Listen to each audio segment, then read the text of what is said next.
Hello, everybody. My name is Akoya Webb, and welcome to the Chronicles of Mr. Power's PRP World History class. Now, don't get me wrong, it's been a long journey in Mr. Power's class, but we finally getting toward the end of the year.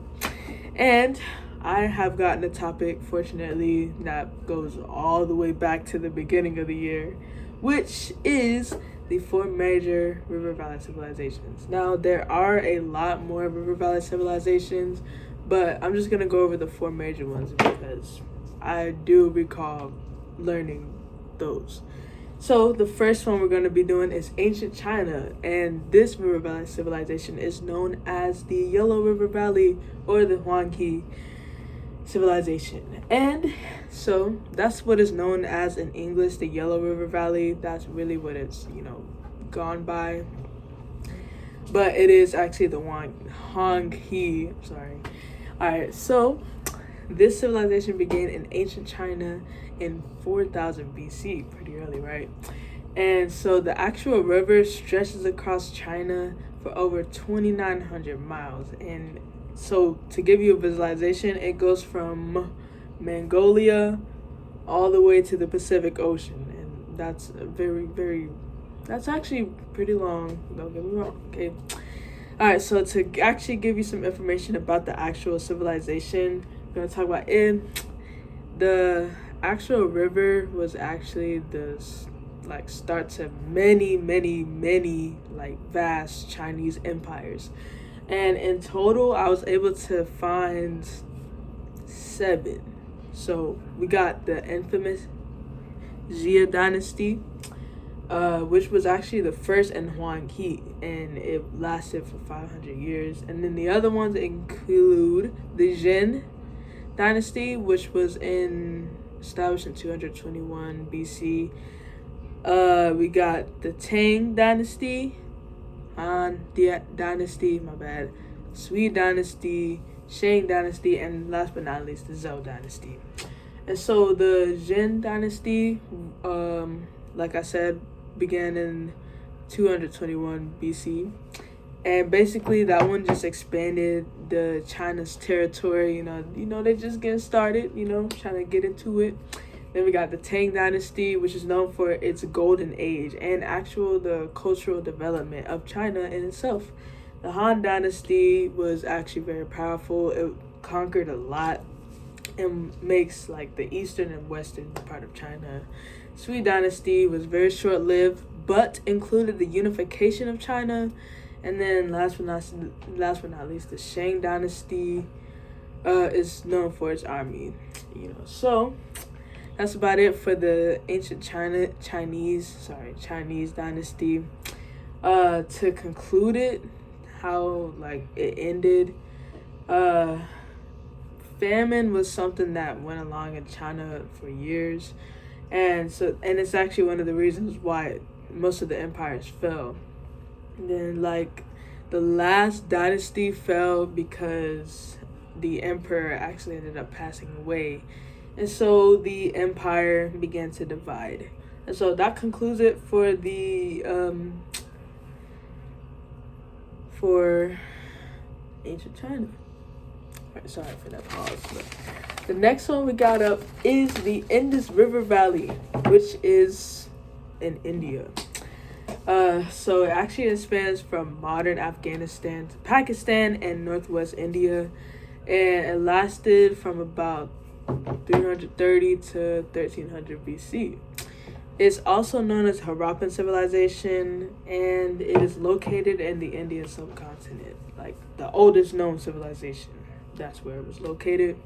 So to get to know more about the actual civilizations, now don't get me wrong, the Indus Valley, they had a lot, okay? They knew what they was doing as far as civilization, and all that. And so civilization, it grew from small villages to cities, and they had highly planned cities that included plumbing. For the first time, plumbing was never a thing, and they invented plumbing.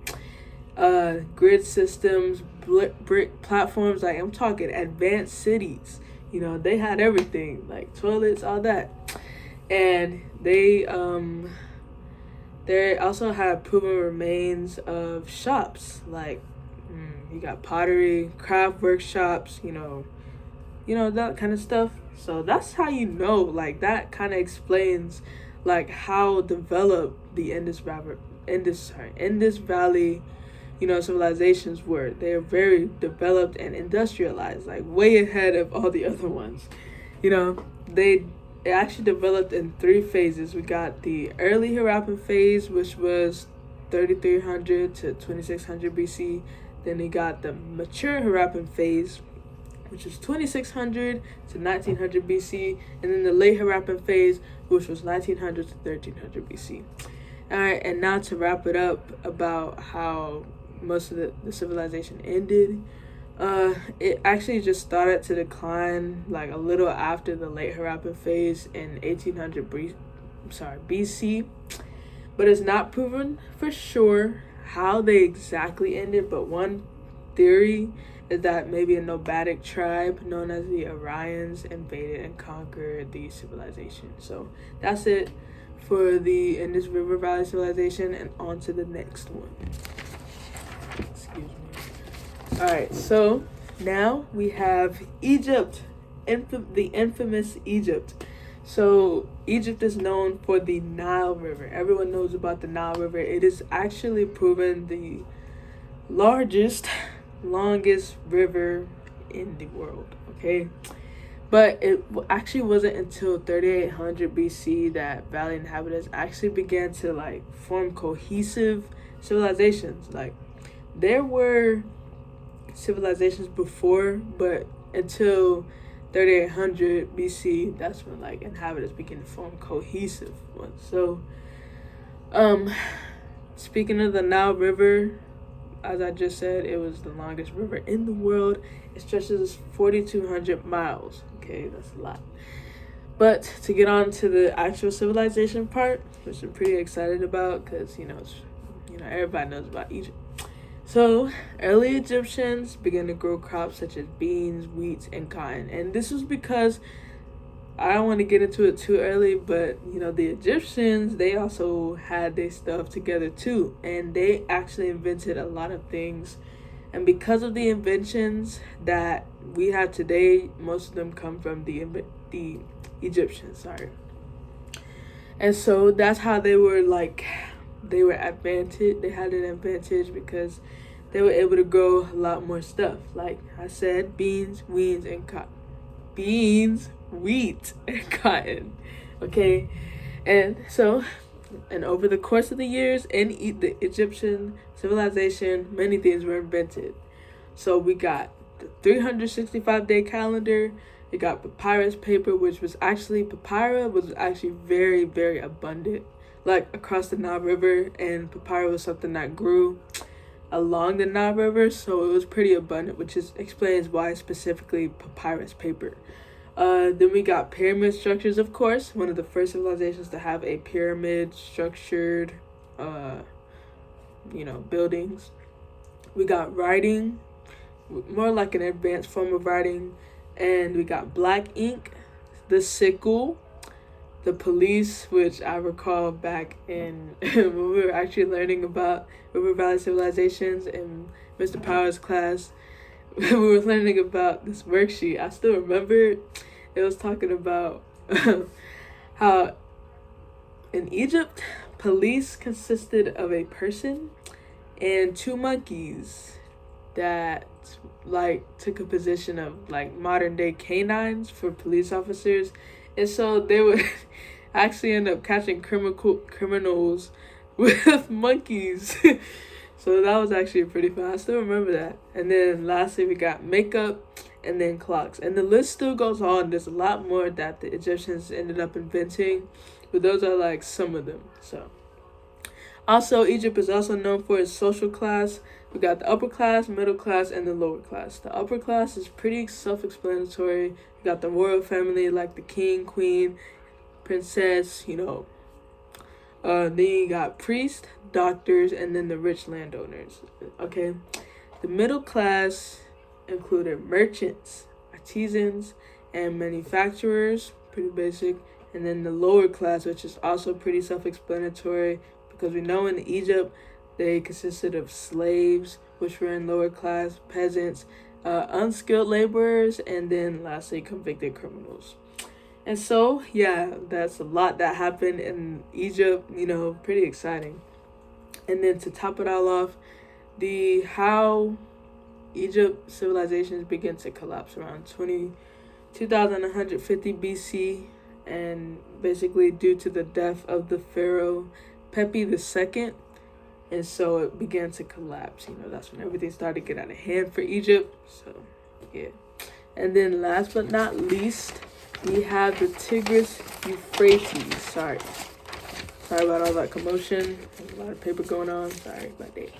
But Tigris Euphrates is Asia. So we got, it's basically, it's located in modern southern Iraq, and also known for its Fertile Crescent. And I also recall this topic as well from Mr. Powell's class as well, because we talked about this was one of the actual earlier civilizations began in Asia because of the Fertile Crescent. The Fertile Crescent, so you break down the words, right? I remember this. Fertile actually stands for the soil, because the soil was very, very fertile. And then the crescent stands for the shape of the actual land, because the area between the two lakes, the actual Tigris River, the area between it is shaped like a crescent, which is why it gets its name, the Fertile Crescent. So, yeah. Alright, so now to get on to the facts. The Tigris River is about 1,800 miles long. And again, the soil of Mesopotamia was immaculate. The soil was just so good that farmers began to actually start farming around as early as 6,000 BC, because they saw the soil was very beneficial. And so they began to work on it. So the earliest signs of life were from around 4,000 to 3,100 BC. So the Tigris Euphrates River Valley civilization also invented things as well as the Egyptians. We got writing, the cuneiform script, which I still recall from the class, algebra system, and the wheel, as well as Egypt did. Okay, so they didn't have a lot of inventions, but the reason they had inventions was because they were one of the earliest civilizations. So it was when humans had to, think and come up with things to make life easier and to be able to survive a lot easier. So now I'm going to go over the practices of the Tigris Euphrates River Valley civilizations. The practices included men going out to work, actually, and their work included builders, musicians, that kind of stuff, while the women stayed home, took care of the house, and raised the children. And they also are known to follow Hammurabi's code. That's another practice, and the last one. And yeah, that's pretty much it. I didn't really get to find a lot of information about how it may have fallen, but it's pretty good. So that actually wraps up the 4 major river valley civilizations. So we went over the Nile River, which is Egypt, Huang He, which is ancient China, the Indus River Valley, which is India, and then last but not least, the Tigris Euphrates, which is in Asia. And so, yeah, to summarize everything, these civilizations were this is the start of the world, this was the earliest one to go back to Tigris Euphrates, one of the first actual civilizations, to actually begin. That's the start of humanity, and all these 4 major civilizations are how the world began to really develop, so after the world began to develop, more people started to scatter across and find more places to live, So that's why they're called the 4 major river valley civilizations, because they're based off of rivers, because that's where humans were able to find life with water. And because, as you can see, the Nile River, they go over like the continents. The Nile River started in Egypt, which is in Africa, okay? Then we got the Tigris Euphrates, which is Asia. Then you got Wang He, which was China. And then the Indus River Valley, which was in India. So like these are like different parts of the world, like so far, like different parts of the world, I'm sorry. And it's like how the world began to come together. And civilizations are important, because this is how humans became humans. Civilizations include like religion, law. These are all different human beliefs and how they have developed over the years. And so that's pretty much it for my podcast. I'm very thankful that you guys were able to listen. And one more thanks to Mr. Powers, because it's a lot of memories that went on in the class. And yeah. So thank you, and that'll do it for the Chronicles of Mr. Powers Period P World History class. My name is Okoye once again. Thank you, and goodbye.